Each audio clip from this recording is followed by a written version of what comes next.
नमस्कार, स्वागत है आप सभी का डीडी न्यूज पर। आप देख रहे हैं मिड डे प्राइम। मैं हूं रजनी सेन। अगले 1 घंटे में हम बात करेंगे देश भर की बड़ी खबरों की। बताएंगे कि दुनिया भर में कौन कौन सी खबरों पर है सभी की नजर, क्या कुछ चल रहा है खेल और अर्थ जगत में, और कुछ झलके फिल्म, कला और संस्कृति के क्षेत्र से। लेकिन सबसे पहले बड़ी खबरें। प्रधानमंत्री नरेंद्र मोदी ने भारत जापान संवाद सम्मेलन को किया संबोधित। निरंतर समर्थन के लिए जापान सरकार को किया धन्यवाद। कहा, इस मंच ने खास तौर पर युवाओं के बीच भगवान बुद्ध के विचारों और आदर्शों को बढ़ावा देने के लिए किया है काम। पारंपरिक बौद्ध साहित्य और शास्त्रों के लिए एक पुस्तकालय निर्माण का दिया प्रस्ताव।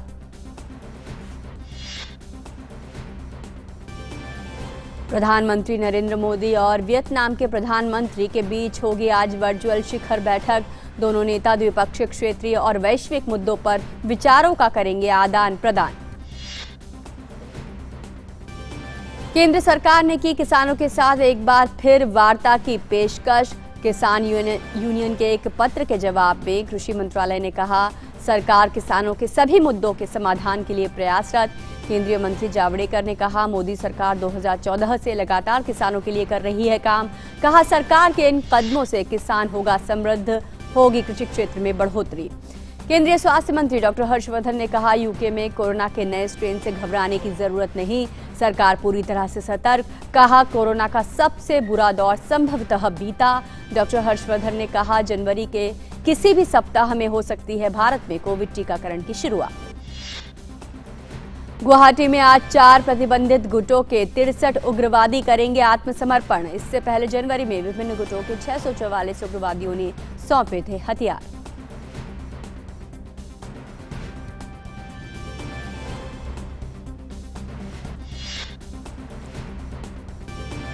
प्रधानमंत्री कल भारत अंतर्राष्ट्रीय विज्ञान महोत्सव 2020 का करेंगे उद्घाटन। इस मौके पर आज कर्टन रेजर प्रेस कॉन्फ्रेंस का किया गया आयोजन।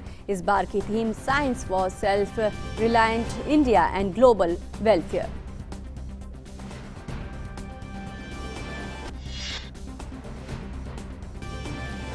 आठ 800 साल बाद आज सबसे करीब होंगे बृहस्पति और शनि ग्रह। दोनों ग्रहों के बीच की दूरी होगी करीब 73.5 करोड़ किलोमीटर। धरती से देखने पर दोनों दिखाई देंगे पास पास।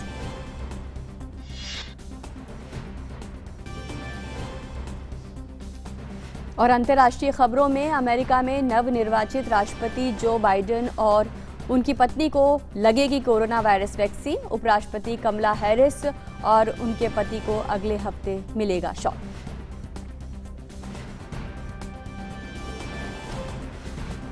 और सबसे पहले मिड डे प्राइम में नजर डालते हैं बड़ी खबर।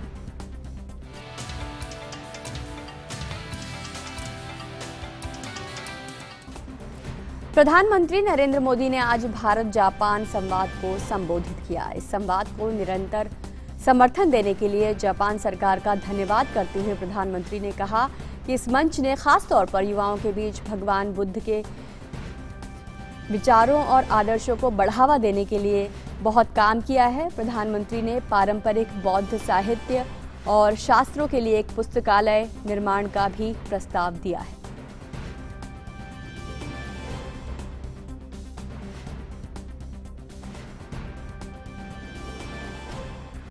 I would like to propose the creation of a library of all such traditional Buddhist literature and scriptures.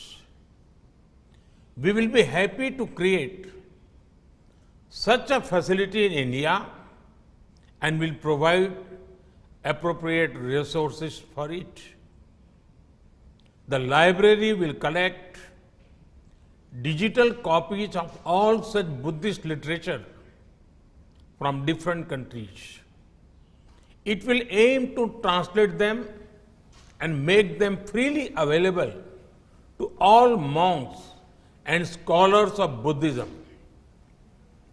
The library will not only be a depository of literature, it will also be a platform for research and dialogue, a true samvad between human beings, between societies, and between man and nature. प्रधानमंत्री ने ये भी कहा कि हमारे आज के काम आने वाले समय की रूपरेखा गढ़ेंगे और आने वाला दशक उस समाज का होगा जहां सीखने और इनोवेशन को वरीयता दी जाएगी। पीएम ने कहा कि यह उज्जवल युवा दिमाग को तैयार करने से संबंधित होगा जो आने वाले समय में मानवता के लिए नए मूल्य जोड़ेगा। This is the first Samvad of a new decade. It is happening at a critical moment of human history. Our actions today will shape the discourse in the coming times. This decade and beyond will belong to these societies that place a premium on learning and innovating together. It will be about nurturing bright young minds who will add value to the humanity in the times to come. प्रधानमंत्री मोदी ने ये भी कहा कि यह मंच पिछले कुछ सालों में काफी विकसित हुआ है और इसने वैश्विक शांति को आगे बढ़ाने में योगदान दिया है। It is rightly mentioned in the Yamak Bhaggo Dhammapada. नहीं बेरेन बैरानी सम्मंतित कुदाचन अवेरेन च सम्मंति एष धम्मो सनंतनो. Hostility will never achieve peace. In the past, humanity took the path of confrontation instead of collaboration. From imperialism to the world wars, from the arms race to the space race, we had a dialogues, but they were aimed at pulling others down. Now, let us rise together. तो बुद्ध के संदेशों के जरिए एक बार फिर शांति की बात सामने रखी है प्रधानमंत्री ने। और अधिक जानकारी के लिए हमारे साथ जुड़ रहे हैं हमारे संवाददाता सुधाकर दास। सुधाकर, आज जापान के साथ जो संवाद स्थापित हुआ है उसमें दो बातें बिल्कुल साफ है। एक तो साथ में जापान को लेकर इस क्षेत्र में शांति की स्थापना, दूसरी बात वे देश जो वर्चस्ववाद की बात करते हैं और साथ मिलकर चलना नहीं चाहते विश्व में, उनके लिए भी एक संदेश है। जी बिल्कुल, देखिए, और सीधे तौर पर प्रधानमंत्री का एक स्पष्ट ये संदेश था कि शत्रुता है उससे कभी शांति नहीं मिल सकती। और अतीत जो है इस बात का गवाह रहा है कि इसकी वजह से चाहे साम्राज्यवाद के रूप में हमने देखा हो या विश्व युद्ध के रूप में देखा हो, अगर संवाद नहीं होता है, साथ अगर मिलकर काम नहीं कर सकते हैं तो इस तरह की स्थितियां बनती हैं। और हमने देखा कि बीते समय में जब संवाद हुआ भी तो एक तरह से नीचा दिखाने की कोशिश की गई, एक दूसरे को परास्त करने की कोशिश की गई। उससे बचने की एक तरह से प्रधानमंत्री ने इस संवाद के जरिए सलाह दी है, एक बड़ा संदेश दिया है। और देखिए, इस पूरे प्लेटफॉर्म का मकसद ही यही है, भारत जापान के बीच इस संवाद का मकसद यही है कि दोनों सभ्यताओं के पास, दोनों देशों के पास जो इस तरह का एक जो लोकतांत्रिक मूल्य में जो विश्वास करते हैं, जो न्याय सिद्धांतों में विश्वास करते हैं, पारदर्शिता में विश्वास करते हैं, इन मूल्यों को आगे बढ़ाते हुए, मानवीय पहलुओं का ध्यान रखते हुए साथ मिलकर कैसे काम किया जा सकता है, उसकी बात हो और उसके लिए ये मंच है। तो ये प्रधानमंत्री का ये संदेश बेहद ही महत्वपूर्ण है कि आज जब हम इस दशक की शुरुआत कर रहे हैं, हम एक अहम मुकाम पर पूरी दुनिया खड़ी है, तो उस समय साथ मिलकर चलने की जरूरत है। हर क्षेत्र में कोलैबोरेशन की जरूरत है, इस ओर प्रधानमंत्री का इशारा था। तो प्रधानमंत्री ने यह भी कहा है कि दृष्टिकोण जो हमारा खासतौर से ग्रोथ को लेकर उसको भी बदलना चाहिए, उसमें भी बदलाव होना चाहिए।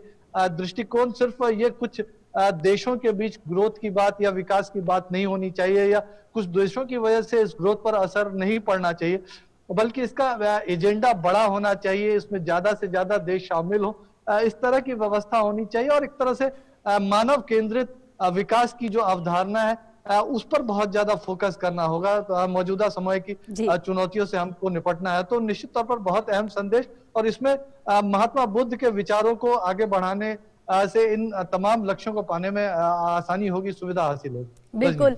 और जब बुद्ध के संदेशों की बात की, साझा संस्कृति है, अगर देखें तो बुद्ध को लेकर भारत और जापान के बीच जितने वहाँ पूजे जाते हैं, जितने आदर्श उनके वहाँ माने जाते हैं, भारत में भी बुद्ध के आदर्शों को माना जाता है। तो एक तरीके से वो प्रतीक है भारत और जापान दोनों के लिए ही कि विश्व में ये दोनों देश जो है वो बढ़ना चाहते हैं आगे, लेकिन शांति के साथ। जी बिल्कुल। और देखिए, प्रधानमंत्री जब बात कर रहे थे तो उस बैकग्राउंड में महात्मा बुद्ध की प्रतिमा भी थी, तो एक स्पष्ट संदेश देने के लिए कि आज के जो वैश्विक परिस्थिति में है, महात्मा बुद्ध के विचार कितने प्रासंगिक और प्रभावी है। और उन्होंने प्रधानमंत्री मोदी जी ने जो पेशकश भी की है, एक लाइब्रेरी भारत स्थापित करने में सहयोग करेगा, जो महात्मा बुद्ध के स्क्रिप्चर्स है, विभिन्न देशों में इसको लेकर क्या साहित्य लिखा हुआ है, किस तरह का काम हुआ है, तो उसको एक जगह इकट्ठा करने में, उन कार्यों का ट्रांसलेशन कर कर उसको आगे पहुंचाने और निश्चित तौर पर इस संवाद के जरिए, इस उनके विचारों के प्रसार के जरिए बुद्ध का जो संदेश था, शत्रुता की जगह शांति का जो संदेश था, भाईचारे का जो एक संदेश था, मानवता करुणा का जो संदेश था, उसको आगे बढ़ाया जा सकेगा। तो ये बहुत महत्वपूर्ण संदेश प्रधानमंत्री ने दिया। और खासतौर से चूंकि भारत और जापान दोनों ही महात्मा बुद्ध से जुड़े हुए हैं, और भारत तो एक तरह से कह सकते हैं महात्मा बुद्ध की कर्मस्थली रही है, वहीं से वो पूरी दुनिया में फैला है। जी जी बिल्कुल। और यहाँ पर युवाओं की भी बात की कि इनोवेशन की बात की, और भारत और जापान दोनों के युवा इस वक्त पूरी ही दुनिया में अपने इनोवेशन के लिए, अपनी ऊर्जा के लिए, अपने विवेक के लिए जाने जाते हैं। तो एक तरीके से वर्तमान स्थितियों, मौजूदा स्थितियों को देखकर भी ये बात बड़ी अहम कही है उन्होंने।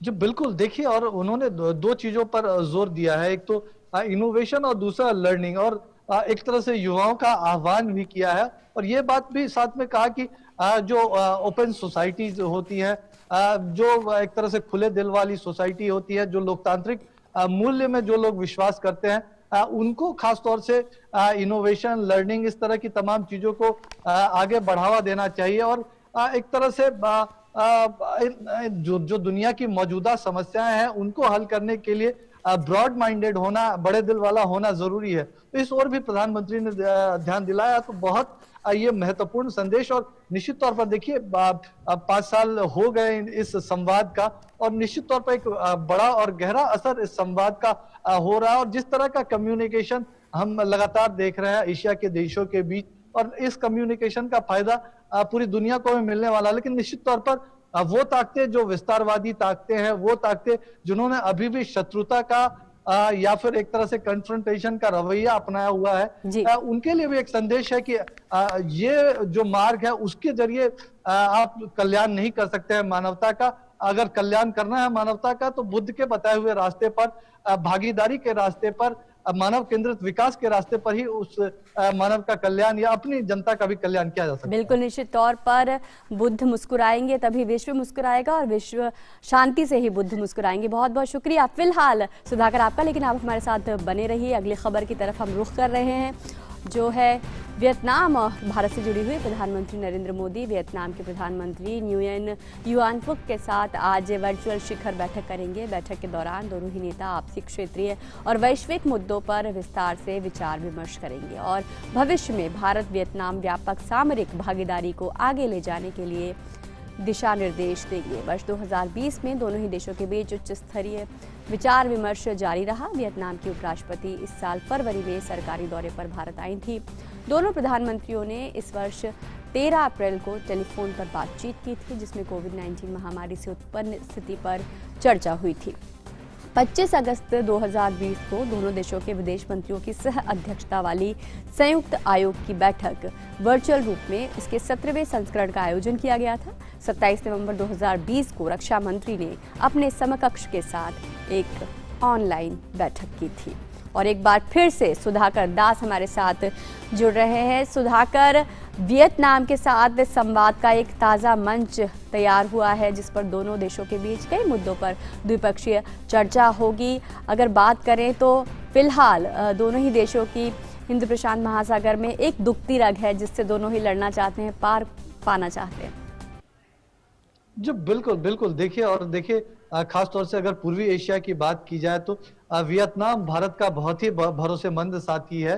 और ये रिसेंट हाल के दिनों में जो विजिट्स हैं, चाहे प्रधानमंत्री नरेंद्र मोदी की वियतनाम यात्रा रही हो या वियतनाम के प्रधानमंत्री जब भारत की यात्राएं आए हो, या फिर राष्ट्रपति, विदेश मंत्री या तमाम अन्य शीर्ष नेताओं का जो दौरा रहा, तो ये दिखाता है कि लगातार दोनों देशों की दिलचस्पी आपसी संबंधों को मजबूत बनाने में। और निश्चित तौर पर देखिए वियतनाम भी एक हॉस्टाइल पड़ोसी को झेल रहा है चीन के रूप में। और हमने भी देखा कि जिस तरह का कन्फ्रंटेशन का रवैया हमारी उत्तरी सीमा पर चीन ने अपनाया, तो एक तरह से अगर सुरक्षा हितों की बात करें तो साझा सुरक्षा हित है, ना सिर्फ अपनी सीमाओं पर बल्कि इंडो पैसिफिक ओशियन में। और इस वजह से इंडो पैसिफिक ओशियन इनिशिएटिव जो भारत का खास तौर से है, उसमें वियतनाम की बहुत ज्यादा दिलचस्पी है और उसमें भागीदारी और बढ़ाने को लेकर सम्मेलन में बात हो सकती है। तो अहम बातचीत अगर इस सम्मेलन की करें तो रक्षा सुरक्षा के मोर्चे पर किस तरह से और आगे बढ़ सकते हैं दोनों देश, उसकी बात हो सकती है। और उसको लेकर एक विजन को पर भी बात किया जा सकता है। कॉम्प्रिहेंसिव स्ट्रेटेजिक पार्टनरशिप है। पिछली बार जब प्रधानमंत्री मोदी वियतनाम की यात्रा पर गए थे तो उस समय एलिवेट किया गया था, इस दोस्ती को एक तरह से बड़ा दर्जा दिया गया था। उसको और मजबूत बनाने की कोशिश रहेगी। $600 मिलियन का लाइन ऑफ क्रेडिट खासतौर से डिफेंस क्षेत्र में वियतनाम को भारत ने देने का ऐलान किया। उसमें पेट्रोल वेसल भी हैं जो इस तरह के हॉस्टाइल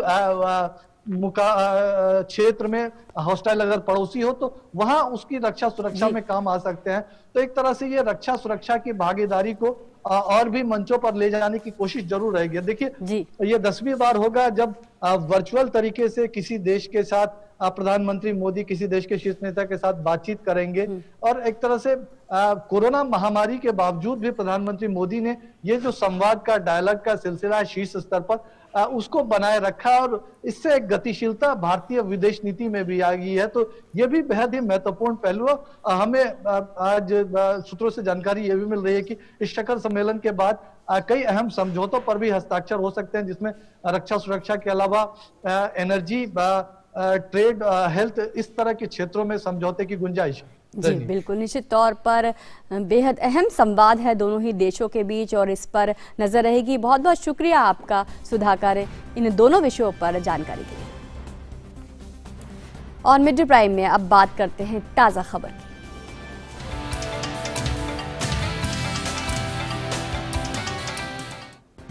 केंद्रीय मंत्री प्रकाश जावड़ेकर ने कहा है कि मोदी सरकार ने किसानों के कल्याण के लिए अथक प्रयास किए हैं। केंद्रीय मंत्री ने एक ट्वीट के माध्यम से कहा कि केंद्रीय मंत्री ने दूसरे ट्वीट में कहा है कि मोदी सरकार राष्ट्रीय e governance project for agriculture को अपग्रेड करके कृषि में उभरती हुई तकनीकों को लाने की पूरी कोशिश कर रही है। सरकार के इन सभी कदमों से किसानों और कृषि उद्योग का कल्याण होगा। वहीं एक दूसरे ट्वीट में उन्होंने कहा कि मोदी सरकार ने 2014 से किसानों के कल्याण के लिए अथक प्रयास किया है। सरकार द्वारा ये उपाय हमारे किसानों की समृद्धि और कृषि क्षेत्र को आगे बढ़ाएंगे। हाल ही के सुधारों से किसानों की आय दोगुनी होगी। केंद्रीय मंत्री ने साथ ही एक वीडियो भी साझा किया है।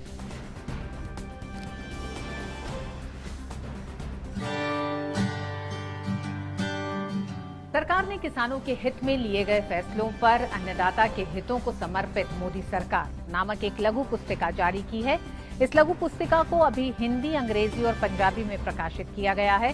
देश के सभी हिस्सों में इस पुस्तिका का वितरण किसानों के बीच किया जाएगा। सूचना एवं प्रसारण मंत्री प्रकाश जावड़ेकर ने कहा कि किसान के प्रश्नों पर सरकार ने अपने नजरिए को रखा है। साथ ही उन्होंने कहा कि इस बुकलेट को लेकर लोगों में अच्छा उत्साह है।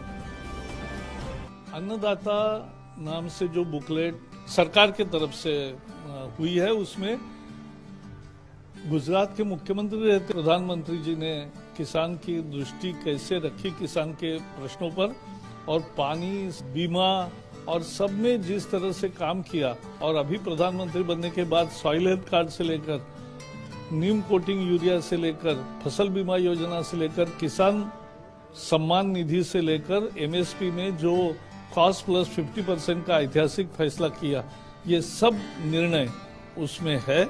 और मुझे विश्वास है ये अभी लोग बहुत मांग रहे हैं और हम भी सब ज्यादा से ज्यादा लोगों तक पहुंचेंगे।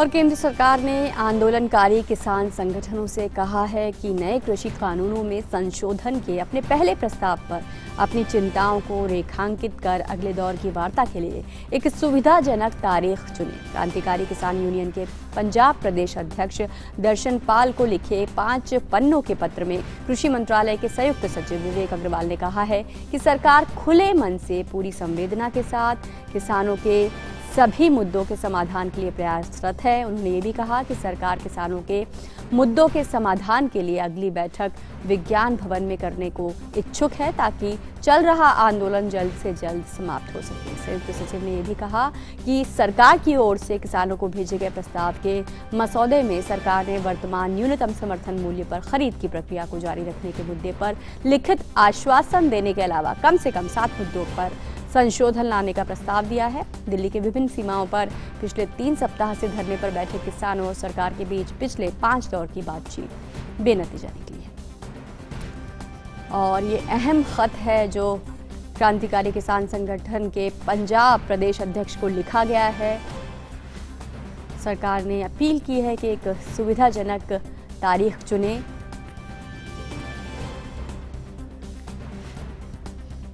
और लगातार सरकार की तरफ से कोशिश की जा रही है कि किसानों के साथ संवाद स्थापित हो सके। कृषि कानून पर जो भी पशुपेश असमंजस या भ्रम की स्थिति है उसे बातचीत के द्वारा सुलझाया जा सके। तो ये अहम खत है। अगर इस खत की बात करें जिसमें एक बार फिर से अपील की गई है किसान संगठनों से कि वे मौके की नज़ाकत को समझे, कोविड का वक्त है और बातचीत के लिए आगे आए। अगर इस खत की बात करें कि इस खत में क्या अहम बिंदु हैं, क्या बात करने की कोशिश की गई है, तो सरकार के किसान संगठनों से बातचीत की एक बार फिर से पेशकश की है सरकार ने। और किसान संगठनों को लिखे गए इस पत्र के कुछ अहम बिंदु हैं जिनसे आपको रूबरू कराते हैं। किसान संगठन की ओर से भेजे गए ईमेल की विषय वस्तु बेहद संक्षिप्त है। जो ईमेल गया था वो बेहद संक्षिप्त है, उसमें विस्तार से कोई चर्चा नहीं की गई है। इससे ये साफ नहीं हो रहा है कि यह आपका निजी विचार है या सभी संगठनों की आम राय है। ये दर्शन पाल को लिखा गया खत है जिनमें उनसे पूछा गया है कि ये एक आम राय है या उनका निजी विचार है। सरकार की ओर से किसान संगठनों को कई बार बातचीत का प्रस्ताव दिया गया है, कई बार सरकार की ओर से निमंत्रण दिया गया है, न्योता दिया गया है कि आइए और बातचीत कीजिए। कई बार प्रस्ताव अस्वीकार होने के बाद से 14 अक्टूबर 2020 को कृषि भवन में बातचीत की एक तस्वीर बनी थी। बातचीत का दौर शुरू हुआ था किसान संगठनों और सरकार के बीच। इस बातचीत में कृषि कानून के सभी पहलुओं पर बातचीत होनी थी, जिसे प्रतिनिधियों ने सुनने से ही इनकार कर दिया था। तो जो तस्वीर बनी थी बातचीत की, संवाद का एक सेतु जो बना था वो अस्वीकार कर दिए जाने से टूट गया था। तब बातचीत नहीं हो पाई थी। 5 दिसंबर 2020 को वार्ता का अगला दौर प्रस्तावित हुआ, जिसमें पिछली चर्चा के बिंदुओं को विस्तृत चर्चा के लिए रखा गया, जिस पर गंभीर बातचीत, गहन बातचीत करने का जो विचार विमर्श हुआ। और उसके बाद 8 दिसंबर 2020 को हुई बैठक में निश्चित हुआ कि उठाए गए मुद्दों के संबंध में विस्तृत लिखित प्रस्ताव भेजा जाए। जो पॉइंट्स थे उन्हें विस्तार में लिखा जाए, क्या मांगे हैं, क्या सुझाव है, उनको लेकर सरकार ने कहा था। सरकार ने ये भी अपील की है कि कोविड की चुनौती देखते हुए सरकार ने बुजुर्गों, बच्चों और महिलाओं की वापसी के लिए किसान संगठनों से प्रयास करने की अपील की है। मौसम नाजुक है, कोविड की चुनौती है। सरकार ने कहा है कि बुजुर्ग किसानों, महिलाओं और बच्चों के बारे में किसान संगठन सोचे। इसके अलावा बार बार संवाद के लिए सरकार आमंत्रित कर रही है और कह रही है कि पूरी संवेदना के साथ वो किसानों के सभी मुद्दों के लिए आगे आना चाहती है। 3 सप्ताह से धरने पर बैठे किसानों और सरकार के बीच पिछले 5 दौर की बातचीत बेनतीजा रही है। सरकार बार बार कोशिश कर रही है कि संवाद का एक सेतु बने। सरकार अपने कदम बढ़ा रही है, लेकिन किसान संगठनों की ओर से बार बार ये कदम पीछे खींचे जा रहे हैं। और सरकार खुले मन से पूरी संवेदना के साथ किसानों के सभी मुद्दों के समाधान के लिए प्रयासरत है। तो ये कुछ अहम बिंदु हैं जो सरकार की ओर से खत भेजा गया है किसान संगठन को, उसके बारे में ये बातचीत कर रहे हैं। और किसान संगठन अगले दौर की बातचीत के लिए एक सुविधाजनक तारीख चुने, अगले दौर की बातचीत का एक बार फिर से प्रस्ताव दिया है, पेशकश की है। एक बार फिर से सरकार ने कदम आगे बढ़ाया है ताकि संवाद का जो मौका है वो बन सके। बातचीत कर रहे हैं हमारे संवाददाता अनुज यादव से। अनुज हमारे साथ जुड़ रहे हैं। अनुज, एक बार फिर से सरकार ने बातचीत का न्योता दिया है। लगातार सरकार संवाद कायम करने की कोशिश कर रही है, लेकिन किसी नतीजे पर पहुंचने में देरी इसलिए हो रही है क्योंकि किसान संगठन बातचीत का ये जो प्रस्ताव है वो लगातार ठुकरा रहे हैं।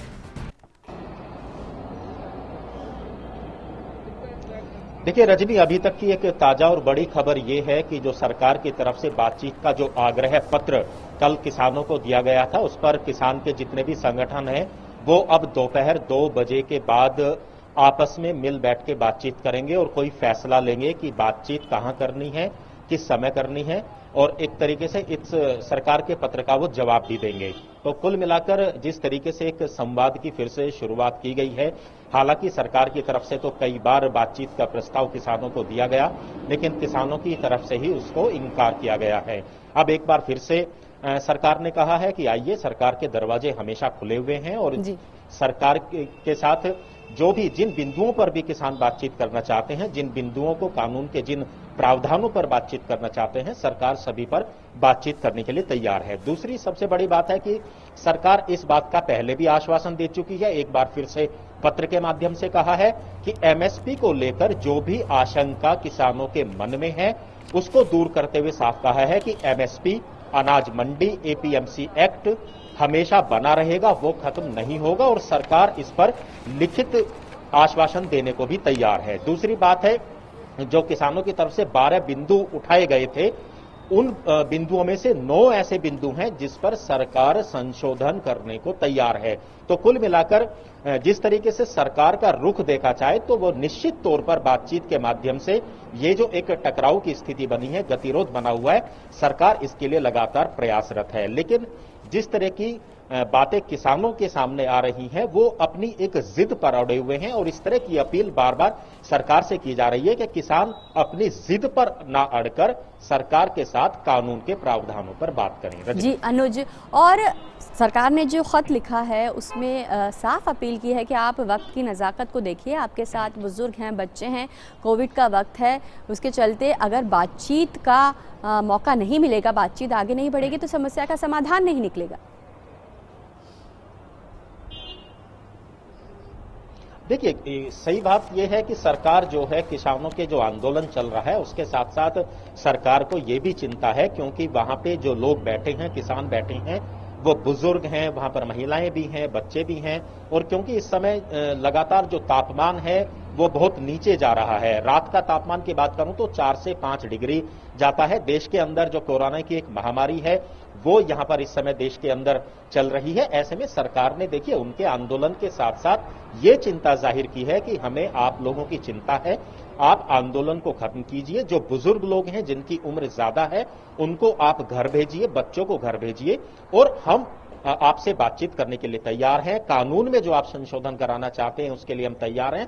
यही इसी तरह की बात लगातार सरकार करती रही है। प्रधानमंत्री नरेंद्र मोदी खुद लगातार अलग अलग माध्यम से किसानों को संबोधित करते रहे हैं और कानूनों के बारे में बताते रहे हैं, और उसी का एक सबसे बड़ा कारण रहा है कि कल देर शाम भी कुछ किसान संगठन जो पश्चिमी उत्तर प्रदेश के मुजफ्फरनगर जिले से हैं, वो कृषि भवन में आए थे और सरकार को उन्होंने समर्थन दिया था इन कानूनों को लेकर। इससे पहले हरियाणा के कुछ किसान संगठन रजनी आए थे और उन्होंने भी कहा था कि हमारे मन में जो पहले आशंका थी, कोई भ्रम की स्थिति हमारे मन में इन कानूनों को लेकर थी, सरकार ने जिस तरीके से अलग अलग माध्यम से बार बार समझाया है, हमने कानून को समझा है, ये कानून किसानों के हित में है।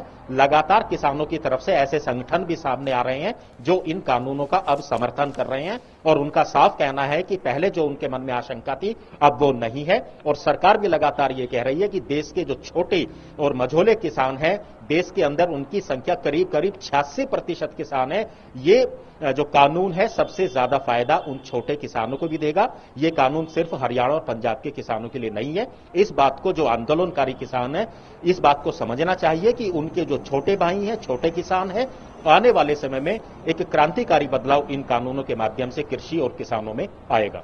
बिल्कुल, और ये सभी तब संभव होगा जब बातचीत के लिए एक तस्वीर बनेगी और दोनों ही पक्ष बैठकर जो भी मसला है उसको सुलझाएंगे, और सरकार की तरफ से जो कदम उठाया जा रहा है संवाद कायम करने का, उसके लिए किसान संगठन भी आगे बढ़ेंगे। बहुत बहुत शुक्रिया अनुज आपका हमारे साथ जुड़ने के लिए। और मिड डे प्राइम में यहाँ रुक रहे हैं एक छोटे से ब्रेक के लिए। आप देखते रहिए DD न्यूज़।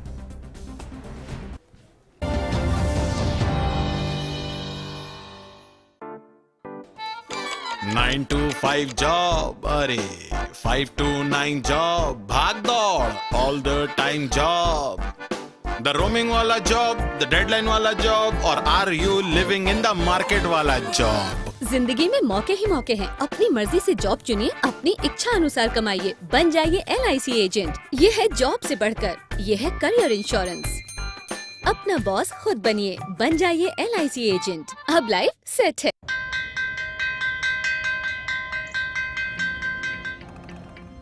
पहला अक्षर अ रट लो तो व से एक विद्वान होगा, पक्की होगी बुनियादें तो ह से हिंदुस्तान होगा। पहले करो शुरुआत करो, करो तो पक्की बात करो। वनडे सीमेंट, एक परफेक्ट शुरुआत। ब्रेक के बाद मिड डे प्राइम में आपका स्वागत है और अगली खबर जो है वो असम से आ रही है। असम में बात करें तो 4 प्रतिबंधित जो संगठन है उसके 63 उग्रवादी आज गुवाहाटी के श्रीमंत शंकरदेव कला क्षेत्र में आत्मसमर्पण करेंगे।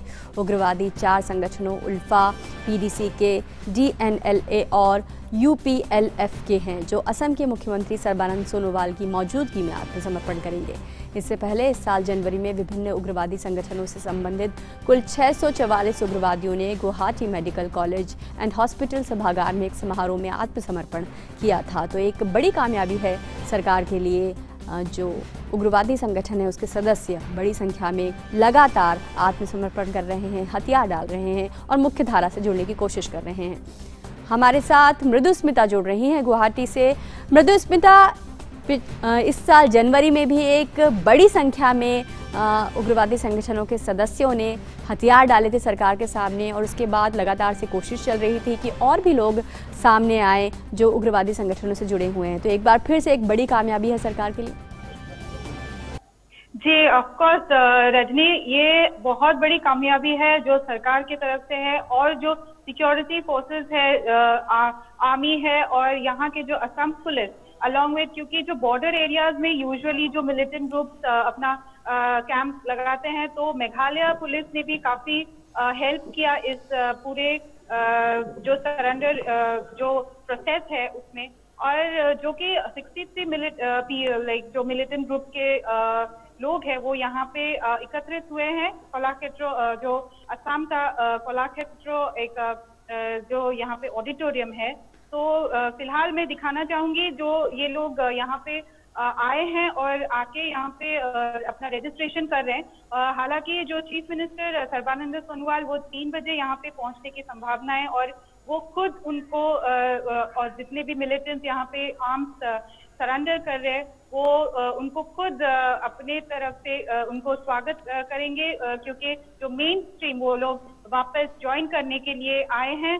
और ये काफी एक बहुत बड़ी स्टेप है और जो सिक्योरिटी फोर्सेस है और जो इंटेलिजेंस ग्रुप्स है यहाँ का, तो काफी उन्होंने भी ट्राई किया है ये मिलिटेंट ग्रुप को अपने मेन स्ट्रीम में लाने में, और जो कि दे कैन अभी अपने तरफ से खुद कुछ अच्छे काम कर सके।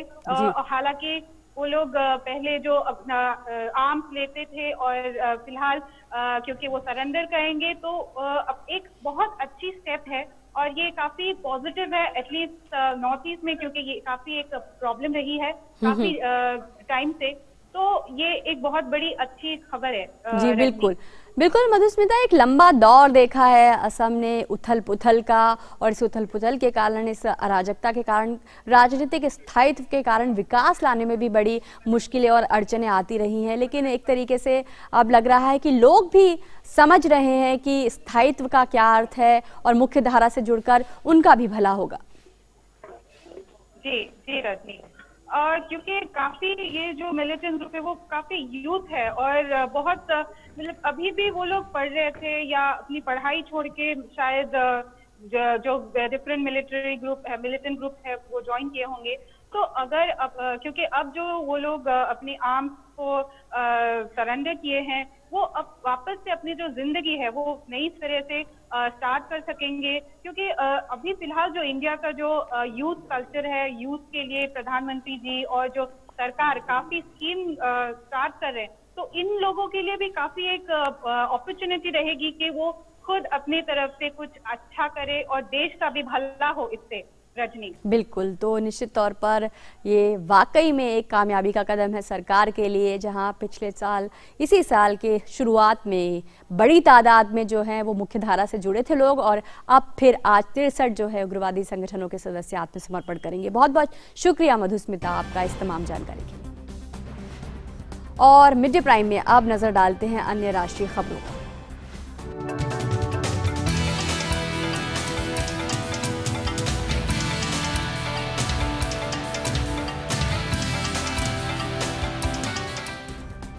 केंद्रीय स्वास्थ्य मंत्री डॉक्टर हर्षवर्धन कोविड टीकाकरण को लेकर उन्होंने बड़ा बयान दिया है। उन्होंने कहा है कि जनवरी के किसी भी सप्ताह में भारत में कोविड टीकाकरण शुरू किया जा सकता है।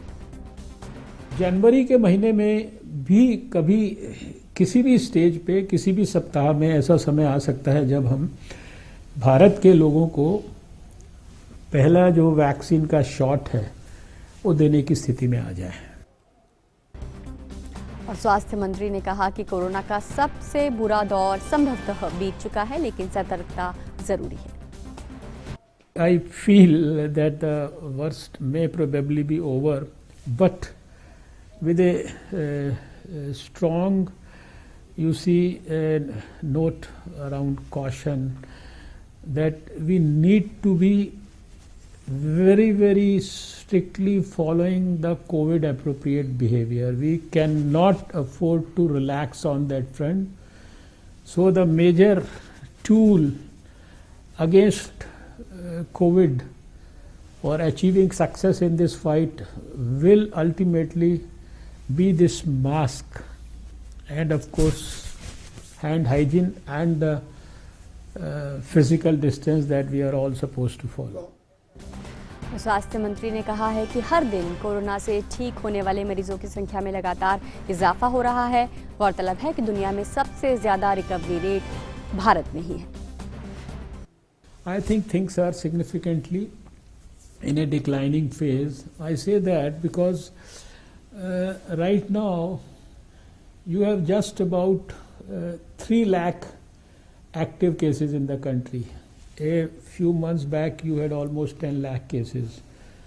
Out of over 1 crore cases that have happened, 95 lakh 50,000 more than that have already recovered, gone back home.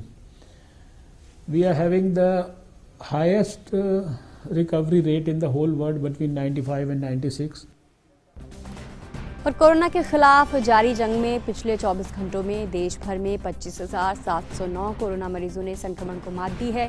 देश भर में कोरोना से ठीक होने वाले मरीजों की संख्या 96,06,111 पर पहुंच गई है। कोरोना संक्रमण से ठीक होने वाले मरीजों की दर 95.53% पर पहुंच गई है। कोरोना संक्रमण से होने वाली मृत्यु दर घटकर 1.45% रह गई है। वहीं भारतीय चिकित्सा अनुसंधान परिषद ने बताया है कि देश में 20 दिसंबर तक कुल 16,20,98,329 नमूनों का परीक्षण किया गया, जिनमें से 20 दिसंबर को 9,134 नमूनों की जांच हुई।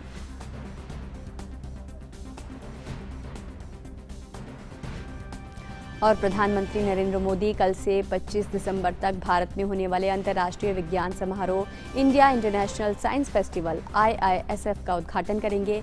वैज्ञानिक और औद्योगिक अनुसंधान परिषद CSIR के महानिदेशक डॉक्टर शेखर C. मांडे ने इस आशय की जानकारी दी। उन्होंने कहा कि IISF वर्चुअल प्लेटफॉर्म पर आयोजित होने वाला सबसे बड़ा साइंस फेस्टिवल होगा, जो अपने आप में एक विश्व रिकॉर्ड होगा। साइंस फेस्टिवल का आयोजन देश में विज्ञान और तकनीक के प्रति जागरूकता फैलाने के लिए किया जाता है। 2020 के वर्ष को ये साइंस का वर्ष कहूँ या वैज्ञानिकों का वर्ष कहूँ या वैज्ञानिकों की उपलब्धियों का वर्ष कहूँ, या ये कहूँ कि the scientific community really rose to the occasion in 2020 in spite of COVID and everything, not only in India but all across the world. तो ये कोई अतिशयोक्ति शायद नहीं होगी। और अब बात कर लेते हैं मौसम की। तो मौसम विभाग की ओर से सोमवार को जारी मौसम के पूर्वानुमान में अगले 24 घंटों में उत्तर पश्चिम भारत के मैदानी इलाकों और उसके साथ जुड़े मध्य भारत के इलाकों में न्यूनतम और अधिकतम तापमान में 2 से 3 डिग्री सेल्सियस की बढ़ोतरी का अनुमान जताया गया है। उत्तर प्रदेश को छोड़कर उत्तर पश्चिम और इससे सटे मध्य भारत के इलाकों में अगले 2 दिनों तक ठंड में राहत की उम्मीद है। उत्तर पश्चिम और इससे सटे मध्य भारत के इलाकों में चल रही शीतलहर में आज से कमी आने की संभावना जताई जा रही है। पूर्वी उत्तर प्रदेश के कुछ भागों में आज और अगले 2 दिनों तक शीतलहर और घने से बहुत घने कोहरे की स्थिति जारी रह सकती है। वहीं मौसम विभाग के अनुमान के मुताबिक बिहार, पश्चिम बंगाल के गंगा क्षेत्र और उड़ीसा के अंदरूनी हिस्सों में अगले 2 दिनों तक ठंड की यही स्थिति जारी रहेगी। और राजस्थान में शीतलहर का असर लगातार देखने को मिल रहा है। पहाड़ी इलाकों में बर्फबारी के बाद प्रदेश में शीतलहर बढ़ गई है। प्रदेश के सभी शहरों में दिन और रात का तापमान में कमी आई है। प्रदेश के 18 शहरों में रात का तापमान 10 डिग्री से नीचे रिकॉर्ड किया गया है। शीतलहर ने प्रदेश में जनजीवन को काफ़ी प्रभावित किया है और माउंट आबू में पारा -1 डिग्री रिकॉर्ड किया गया है। जयपुर से मुरारी गुप्ता हमारे साथ जुड़ रहे हैं राजस्थान की ठंड का ब्यौरा देने के लिए है। मुरारी गुप्ता, ठंड जो है वो अपने चरम पर दिखाई दे रही है राजस्थान में और -1 डिग्री माउंट आबू में दर्ज किया गया है। क्या सावधानियां बरती जा रही हैं, किस तरीके से राहत के कार्य अपनाए जा रहे हैं?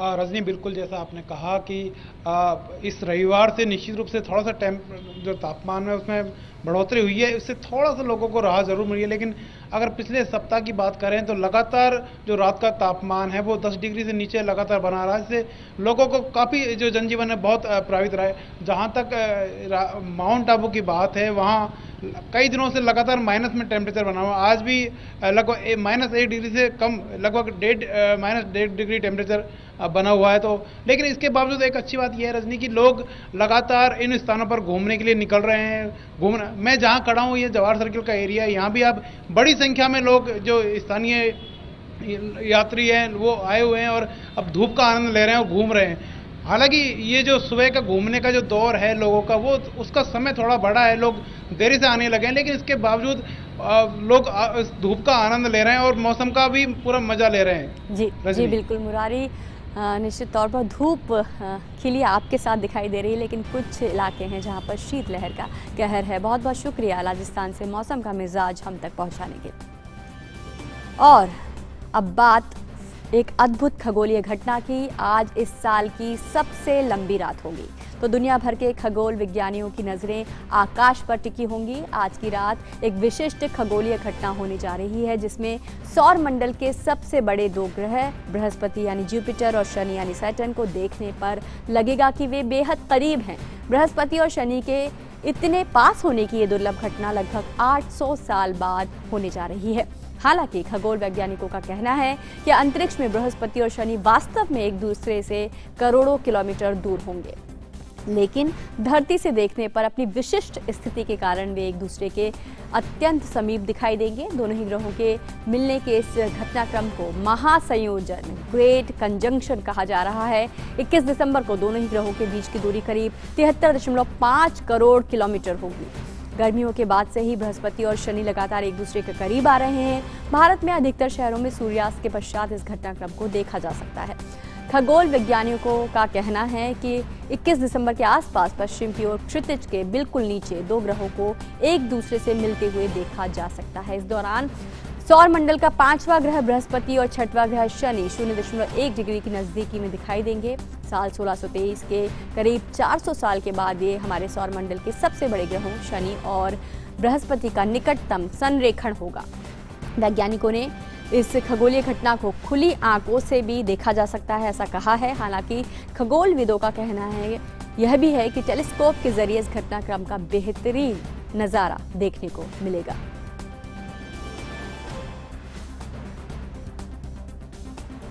तो अद्भुत खगोलीय घटना आज घटने जा रही है और इसे टेलीस्कोप के माध्यम से भी देखा जा सकता है। और यहाँ रुक रहे हैं एक छोटे से ब्रेक के लिए। आप देखते रहिए मिड डे पर।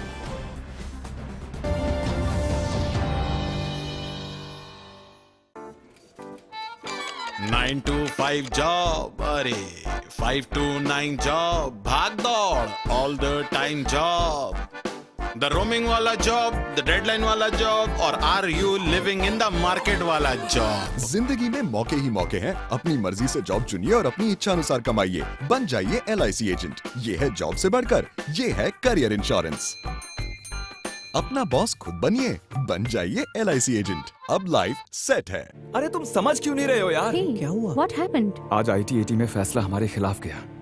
अपील करना था और हाई कोर्ट में अपील करने का आज लास्ट डे था। यार टैक्स तो मैं भर भी दूं, पर ये पेनल्टी, ये इंटरेस्ट। आप ये विवाद से विश्वास स्कीम के बारे में नहीं जानते क्या? सिर्फ टैक्स भरो, इंटरेस्ट, पेनल्टी सब माफ। Are you serious? Yes, call your attorney. Ask him about this scheme. Mishra, ये विवाद से विश्वास के बारे में सुना है? सिंपल है सर, इनकम टैक्स E-फाइलिंग पर जाकर DTVSV में फॉर्म भरना है, बस। पहले क्यों नहीं बताया यार?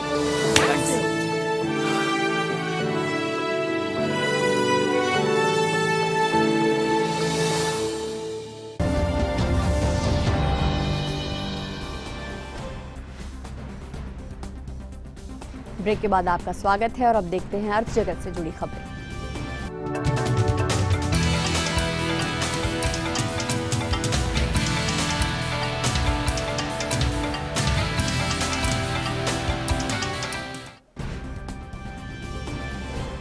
और अर्थ जगत की खबरों से हमें जोड़ रहे हैं अजय मिश्रा। बहुत धन्यवाद रजनी। और अगर पावर सेक्टर की बात करें तो देश में 30 करोड़ से ज़्यादा बिजली के ग्राहकों के लिए एक अहम खबर है। ऊर्जा क्षेत्र में नागरिक अधिकारों को लेकर के आज ऊर्जा मंत्री RK सिंह ने एक अहम प्रेस वार्ता की है। मेट्रो शहरों में 7 दिनों के भीतर, नगर निगम में 15 दिनों के भीतर और गाँव में ज़्यादा से ज़्यादा 1 महीने के भीतर आपको बिजली का कनेक्शन या नया कनेक्शन या फिर अगर कनेक्शन को अपग्रेड कराना है तो ये सेवा देनी ज़रूरी होगी। ऐसा अब सिटीजन चार्टर हो गया है। बिजली के बिल्स में पारदर्शिता लाना बहुत ज़रूरी है। ऑनलाइन और ऑफलाइन दोनों ही विकल्प देना होगा ग्राहकों को। ये सभी लाइसेंस धारकों के लिए ज़रूरी कर दिया गया है। यानी अब जल्दी ही गांव में भी आप ऑनलाइन अपने बिजली के जो बिल है वो भर पाएंगे। सभी नागरिकों को 24 घंटे बिजली देना ज़रूरी है। हालांकि कुछ खेतीबाड़ी जैसे सेक्टर्स के लिए कुछ खास समय तक आपूर्ति का प्रावधान करने की जो छूट है वो दी गई है। कंज्यूमर्स अब प्रोज्यूमर बनेंगे, यानी खुद बिजली पैदा करने वाले और इसमें इस्तेमाल करने की छूट मिलेगी। नियमों का पालन नहीं कर पाने के लिए लाइसेंस धारकों को उपभोक्ताओं को हर्जाना भी देना पड़ सकता है। आपको बताएं कि एक तय अवधि तक बिजली की सप्लाई नहीं मिलने पर ग्राहकों को हर्जाने का भुगतान दिया जाएगा। एक सीमा से ज्यादा विद्युत आपूर्ति में बाधा आने पर भी हर्जाना देना पड़ेगा। लोड में परिवर्तन कराना हो, ग्राहकों की डिटेल्स में बदलाव करना हो, बिल से जुड़ी समस्याओं का समाधान करना हो, अगर कंपनियों ने देरी की तो फिर ग्राहकों को हर्जाना देना होगा। ग्राहकों की सेवा के लिए 24 घंटे का कॉल सेंटर भी बनाना जरूरी होगा। ये सारे नियम आज प्रेस वार्ता के जरिए जारी किए गए हैं, सभी के सामने रखे गए हैं। 2-3 दिनों में ये जैसे ही गजट में नोटिफाई होंगे, ये जो नियम हैं वो पूरे देश में लागू हो जाएंगे। ग्राहकों के लिए एक बड़ी खबर। और बजट पूर्व चर्चा के सिलसिले में आज वित्त मंत्री निर्मला सीतारमण ने बुनियादी ढांचे और एनर्जी सेक्टर के साथ साथ पर्यावरण से जुड़े मुद्दों पर विशेषज्ञों के साथ चर्चा की। वित्त सचिव के साथ साथ आर्थिक मामलों के सचिव और मुख्य आर्थिक सलाहकार भी इस बैठक में शामिल रहे। आपको बताएं, इससे पहले वित्त मंत्री उद्योग जगत और अर्थशास्त्रियों के साथ साथ जो सामाजिक क्षेत्र के नुमाइंदे हैं उनके साथ ये चर्चा कर चुकी हैं।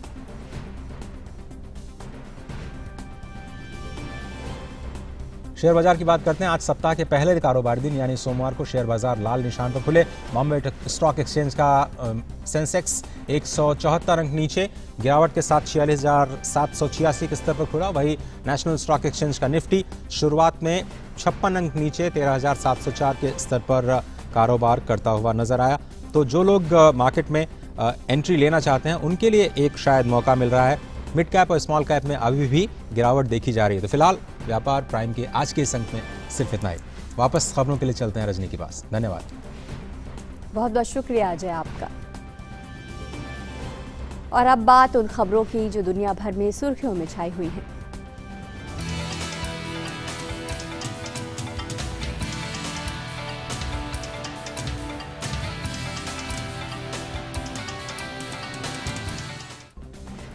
दुनिया भर में कोरोना संक्रमण के मामले 7 करोड़ 71 लाख से ज्यादा हो गए हैं। इस संक्रमण से अब तक 16,99,000 से ज़्यादा लोगों की मौत भी हो चुकी है। हालांकि इलाज के बाद विश्व में 5,40,00,000 से ज़्यादा लोग सेहतमंद भी हुए हैं। कोरोना से सबसे ज़्यादा प्रभावित देशों में अमेरिका है। अमेरिका में कोरोना संक्रमण के कुल मामलों की संख्या 1,82,00,000 के पार जा चुकी है। अमेरिका में कोरोना के कारण मरने वालों का आंकड़ा 3,24,000 को पार कर गया है। ब्राजील में भी कोरोना संक्रमण के मामले 72,38,000 से ज़्यादा हो गए हैं। वहीं फ्रांस में कोरोना से कुल 24,73,000 लोग संक्रमित हो चुके हैं।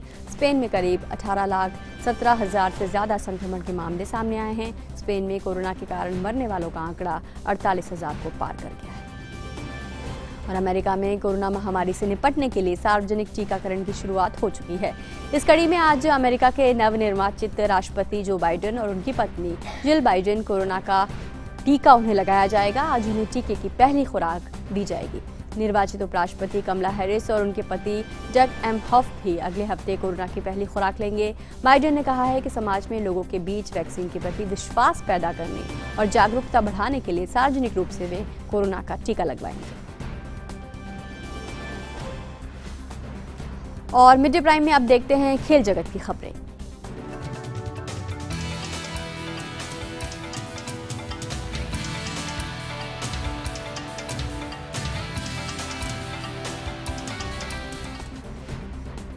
और खेल की दुनिया से हमें जोड़ रही है सुचित्रा। शुक्रिया रजनी। शुरुआत करते हैं फुटबॉल से जुड़ी हुई खबरों के साथ। रविवार को इंग्लिश प्रीमियर लीग में मैनचेस्टर यूनाइटेड ने शानदार खेल दिखाते हुए लीड्स यूनाइटेड पर 6-2 की बड़ी जीत हासिल की। स्कॉट मैकटोमिने ने पहले 3 मिनट में 2 गोल करके मैन्यू को मुकाबले में शानदार शुरुआत दिलाई। स्कॉट ने दूसरे और तीसरे मिनट में गोल किए। इसी के साथ वो प्रीमियर लीग के शुरुआती 3 मिनट में 2 गोल करने वाले पहले फुटबॉलर बन गए। उनके अलावा ब्रूनो फर्नांडिस ने मैन्यू के लिए 20वें और 70वें मिनट में गोल किए। इस जीत के साथ मैन्यू लीग में 26 अंक के साथ तीसरे स्थान पर पहुंच गई है। उसके दूसरे स्थान पर मौजूद लेस्टर से 1 अंक कम है। लेस्टर सिटी ने इंग्लिश प्रीमियर लीग में दूसरा स्थान हासिल कर लिया है। रविवार को खेले गए एक रोमांचक मुकाबले में लेस्टर ने टॉटनहम हॉटस्पर्स को 2-0 से हराने में सफलता पाई। मैच की शुरुआत में दोनों टीमों के बीच कड़ा संघर्ष देखने को मिला। हालांकि पहले हाफ का खेल खत्म होने से ठीक पहले जेमी वार्डी ने पेनल्टी के जरिए गोल कर लेस्टर को 1-0 से आगे कर दिया। मैच के 59वें मिनट में टॉटनहम के टॉबी गलती से अपने ही गोल पोस्ट में गेंद को मार बैठे। इस तरह लेस्टर ने मुकाबले में 2-0 की बढ़त बना ली, जो मैच खत्म होने तक बरकरार रही। इस जीत के साथ लेस्टर ने लीग में 27 अंक के साथ दूसरा स्थान हासिल कर लिया है। शीर्ष पर मौजूद लिवरपूल से लेस्टर के 4 अंक कम हैं। बात स्पेनिश लीग की। रियल मैड्रिड ने ईबर को 3-1 से हराकर ला लीगा में लगातार चौथी जीत हासिल की। इस जीत के साथ रियल मैड्रिड अंक तालिका में शीर्ष स्थान पर स्थित एटलेटिको मैड्रिड के करीब पहुंच गई है। हालांकि रियल ने एटलेटिको से 2 मैच ज्यादा खेले हैं। रियल की तरफ से करीम बेंजेमा ने 6ठे और मॉड्रिच ने 13वें मिनट में गोल किया। वहीं मैच के अंतिम पलों में वाकिज ने टीम की तरफ से तीसरा गोल किया। सेल्टिक फुटबॉल क्लब ने हार्ट्स एफसी को पेनल्टी शूटआउट में 4-3 से हराकर स्कॉटिश कप अपने नाम किया। ये लगातार चौथी बार है जब सेल्टिक ने तीनों घरेलू trophy, Scottish Premiership, Scottish cup और स्कॉटिश लीग कप अपने नाम किए हैं। निर्धारित समय तक दोनों टीमें 3-3 की बराबरी पर रहीं, जिसके बाद फैसला पेनल्टी शूटआउट में करना पड़ा। पेनल्टी शूटआउट में सेल्टिक फुटबॉल क्लब ने बाजी मारी। हार्ट्स के जोश गिनेली को प्लेयर ऑफ द मैच चुना गया। खेल मंत्रालय ने हरियाणा के पंचकुला में होने वाले खेलो इंडिया यूथ गेम्स 2021 में 4 देसी खेलों गटका, कलारीपयट्टू, थांगता और मल्लखंब को शामिल करने को अपनी मंजूरी दे दी है। कलारीपयट्टू एक भारतीय मार्शल आर्ट है जो आधुनिक केरल में उत्पन्न हुआ था और यह पूरे विश्व में खेला जाता है। स्वदेशी खेल मल्लखंब एक पारंपरिक खेल है जिसमें एक जिम्नास्ट एरियल योग करता है। यह मध्य प्रदेश और महाराष्ट्र में काफी लोकप्रिय है। गटका पंजाब में मार्शल आर्ट का एक रूप है। यह छड़ी लड़ाई की एक शैली है जिसमें लकड़ी की छड़ें होती हैं। थांगता भी मार्शल आर्ट का ही एक भारतीय रूप है जो मणिपुर में काफी लोकप्रिय है। तो इसी खेल से जुड़ी खबरें। वापस चलते हैं रजनी के पास।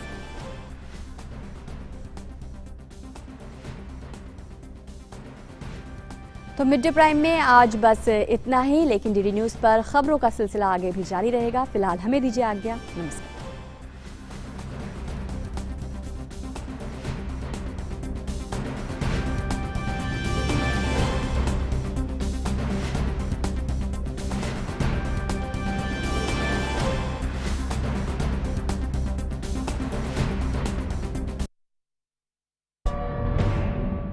2020, the year when novel coronavirus spread from China to the world. India displayed foresight in the face of an unprecedented challenge. कोई भी नागरिक घरों से बाहर न निकले, संपूर्ण देश में संपूर्ण लॉकडाउन होने जा रहा है। India got a head start and carried the advantage through.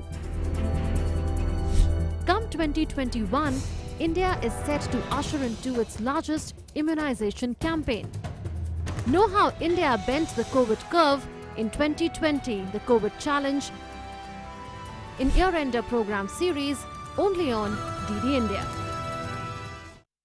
साल 2020 पीछे छोड़ जा रहा है अनगिनत यादें जिन्हें कभी भुलाया नहीं जा सकता। वैश्विक महामारी कोविड-19 जिससे लगातार जूझ रही है पूरी दुनिया। प्रमुख खबरें जिन्होंने साल भर बटोरी सुर्खियां। ऐतिहासिक फैसलों से बदली देश की तस्वीर। प्रमुख घटनाएं जिन्होंने विश्व पर डाला असर। कठिन समय जो गमगीन कर गया। कुछ पल जो इतिहास में दर्ज हो गए। साल 2020 डीडी न्यूज की नजर से देखिए विशेष कार्यक्रम परछाइयां 2020 सिर्फ डीडी न्यूज पर।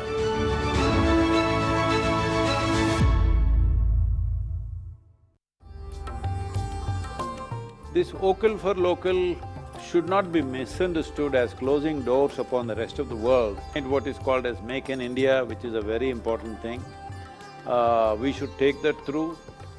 This vocal for local should not be misunderstood as closing doors upon the rest of the world. The entire nation, irrespective of what party, what religion, what caste, what creed, everybody should ascribe to one Mahamantra, how to take the nation by the time we complete 100 years of independence, where we should be.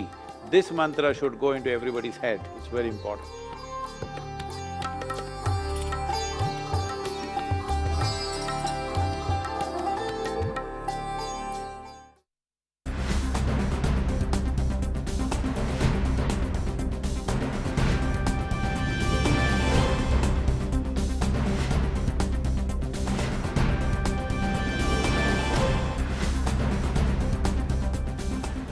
Good afternoon, I'm Shubhendu Ghosh. Welcome to Midday Prime. In the next 1 hour, we bring you all the stories and updates from India and across the world.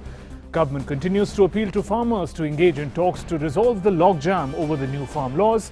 Prime Minister Modi's virtual conference with Japan and Vietnam, update on COVID and the vaccine management efforts in the country, and also how people are coping with cold wave conditions, particularly across northern India. All that and more. First, the big news at this hour. Prime Minister Narendra Modi addresses India-Japan Samvad Conference, says this forum has done great work to promote ideas and ideas